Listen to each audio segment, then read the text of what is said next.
Global destination নেটওয়ার্কে আপনাদের সবাইকে অনেক অনেক শুভেচ্ছা। আশা করি আপনারা সকলে ভালো আছেন। প্রিয় দর্শক, আজকে আমি ভিডিও বানাচ্ছি হচ্ছে যারা দ্রুত দেশের বাইরে যেতে চান স্টুডেন্ট ভিসায় তাদের জন্য।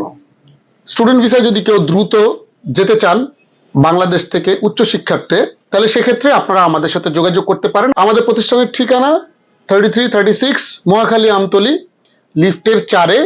আমাদের যোগাযোগের যে নাম্বার সেটা এখানে দেওয়া আছে।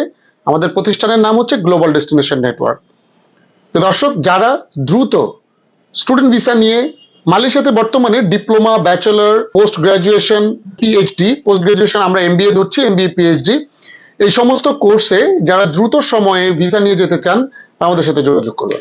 গ্লোবাল ডেস্টিনেশন নেটওয়ার্কের মাধ্যমে আপনারা যেই ইউনিভার্সিটিগুলোতে ভর্তি হতে চান, যদি আপনাদের কোনো পছন্দের কোনো ইউনিভার্সিটি থেকে থাকে, অথবা আপনারা যদি আমরা যে সকল ইউনিভার্সিটির সাথে কাজ করছি সেই সকল ইউনিভার্সিটিগুলো যাদেরকে আমরা এই মুহূর্তে প্রমোট করছি, সেই সকল ইউনিভার্সিটিতে যদি আপনারা যেতে চান এবং আপনি যেই সাবজেক্টে যেতে চান সেই সাবজেক্ট সম্পর্কে আপনাদের যদি আগে থেকে কোনো প্রিরিকুইজিশন থাকে, তাহলে সেক্ষেত্রে আমাদেরকে বললে আমরা সেই সাবজেক্টে আপনাদেরকে অ্যাডমিশন করিয়ে দিতে পারবো।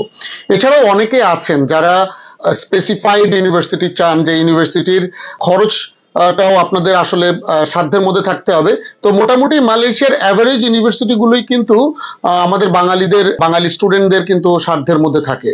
সো আপনারা আপনাদের বাজেটগুলো বললে আমরা সেই বাজেট অনুযায়ী আমরা সেই ইউনিভার্সিটিগুলো থেকে সাবজেক্ট এবং তাদের যে টিউশন ফিস স্ট্রাকচার সেগুলো আপনাদেরকে আমরা জানাবো। আপনারা আমাদেরকে যখন কনফার্মেশন দিবেন তখনই আমরা আপনাদের অ্যাডমিশনের জন্য পরবর্তী স্টেপটা নিব। অনেক এজেন্সি আছে আপনাদের কাছে অ্যাডভান্স টাকা চাবে।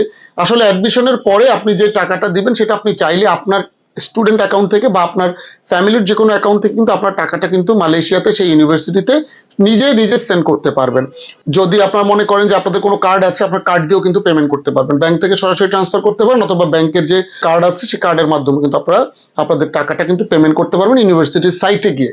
তো যদিও সব ইউনিভার্সিটিগুলোতে বা সবগুলো কলেজে এই পলিসিটা নাই, তবে টাকা কিন্তু সরাসরি আপনি ব্যাংকের মাধ্যমে ট্রান্সফার করতে পারবেন।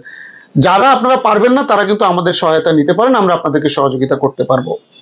তো দ্রুত সময় বলতে এখন আমরা কি বলছি, কতদিন সময় লাগে? নর্মালি একটা স্টুডেন্ট ভিসা যদি আপনারা ধরেন ইউএসএ, কানাডা, অস্ট্রেলিয়া বা অন্য যে কোনো ইউরোপিয়ান কান্ট্রিতে করতে গেলে দেখা যায় একটা স্টুডেন্ট ভিসার প্রসেসিং এ প্রায় 6 মাস, 1 বছর, 1.5 বছর লেগে যায়। 4 মাস থেকে সর্বনিম্ন 4 মাস, এবং সর্বোচ্চ আসলে সময়সীমার কোনো ঠিক নেই, কারণ অনেক সময় রিফিউজ হয়, ডকুমেন্টেশন প্রবলেম থাকে, ডকুমেন্ট রেডি করতে বিভিন্ন রকম ডকুমেন্টের প্রয়োজন হয়ে থাকে। বাট মালয়েশিয়াতে যাওয়ার ক্ষেত্রে কিন্তু খুব একটা ডকুমেন্টেশন প্রয়োজন হয় না।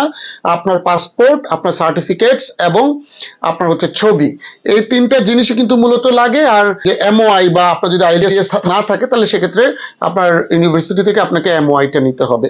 তো এই ডকুমেন্টেশনগুলো থাকলে কিন্তু আপনারা মালয়েশিয়াতে অ্যাপ্লাই করতে পারবেন। যারা মালয়েশিয়াতে স্টুডেন্ট ভিসায় যেতে চান, যাদের পড়াশোনা হচ্ছে এসএসসি লেভেল পর্যন্ত, তারা ডিপ্লোমা কোর্সে ভর্তি হতে পারবেন। শুধুমাত্র ডিপ্লোমা কোর্সে ভর্তি হওয়ার জন্য হচ্ছে এসএসসি পাস সর্বনিম্ন আপনার এডুকেশনাল কোয়ালিফিকেশন হতে হবে। আর যারা হচ্ছে যে ব্যাচেলর কোর্স বা অন্যান্য কোর্সে যাবেন, সেক্ষেত্রে আপনাদের অনার্স, মাস্টার্স এই কোর্সগুলো থাকা লাগবে যারা পোস্ট গ্রাজুয়েশনে যাবেন। আর যারা ব্যাচেলর কোর্সে যাবেন বা গ্রাজুয়েশন, আন্ডার গ্রাজুয়েশন যে কোর্সগুলো রয়েছে সেই কোর্সে যারা যেতে চান, সেক্ষেত্রে তাদের লাগবে হচ্ছে যে এইচএসসি পাস, অর্থাৎ হায়ার সেকেন্ডারি স্কুল সার্টিফিকেট, যেটাকে আমরা ইন্টার পাস বলি, এইটাতে লাগবে। বয়সের যে বারটা সেটা অনেকটুকু পর্যন্তই এখানে এডুকেশনাল গ্যাপ যেটা সেটা অ্যাকসেপ্ট করে মালয়েশিয়াতে। সেক্ষেত্রে আসলে খুব একটা এটা পজিটিভ বলা যায়। আর আইএলটিএস তো লাগছে না, ব্যাংক স্টেটমেন্ট লাগছে না, ব্যাংক সলভেন্সি লাগছে না, তো অন্য বাড়তি কোনো ডকুমেন্টেশনের আসলে প্রয়োজন নাই। তবে একটি বিষয় আপনাদেরকে মাথায় রাখতে হবে যে যারাই আপনারা মালয়েশিয়াতে ফাইল জমা করবেন, অবশ্যই আপনার পাসপোর্টের যে ডিটেলসটা, এটা অবশ্যই, যেমন আপনার নাম, আপনার বাবার নাম, আপনার মায়ের নাম, আপনার ডেট অফ বার্থ, এই বিষয়গুলো মাস্ট বি একেবারে হুবহু থাকতে হবে। একটুও ভুল রাখা যাবে না। ভুল থাকলে সেটা আপনাকে আপনার এনআইডি কার্ড কারেকশন করে আপনার সার্টিফিকেটের সাথে মিলিয়ে তারপর আপনাকে কিন্তু পাসপোর্টটা আবার রিনিউ করতে হবে, অথবা পাসপোর্টটা নতুন করে করতে হবে যারা পাসপোর্ট নতুন করেননি। এই বিষয়টি আপনারা মাথায় রাখবেন। সকলে ভালো থাকবেন, সুস্থ থাকবেন। আজকের মতো এখানে বিদায় নিচ্ছি। আসসালামু আলাইকুম।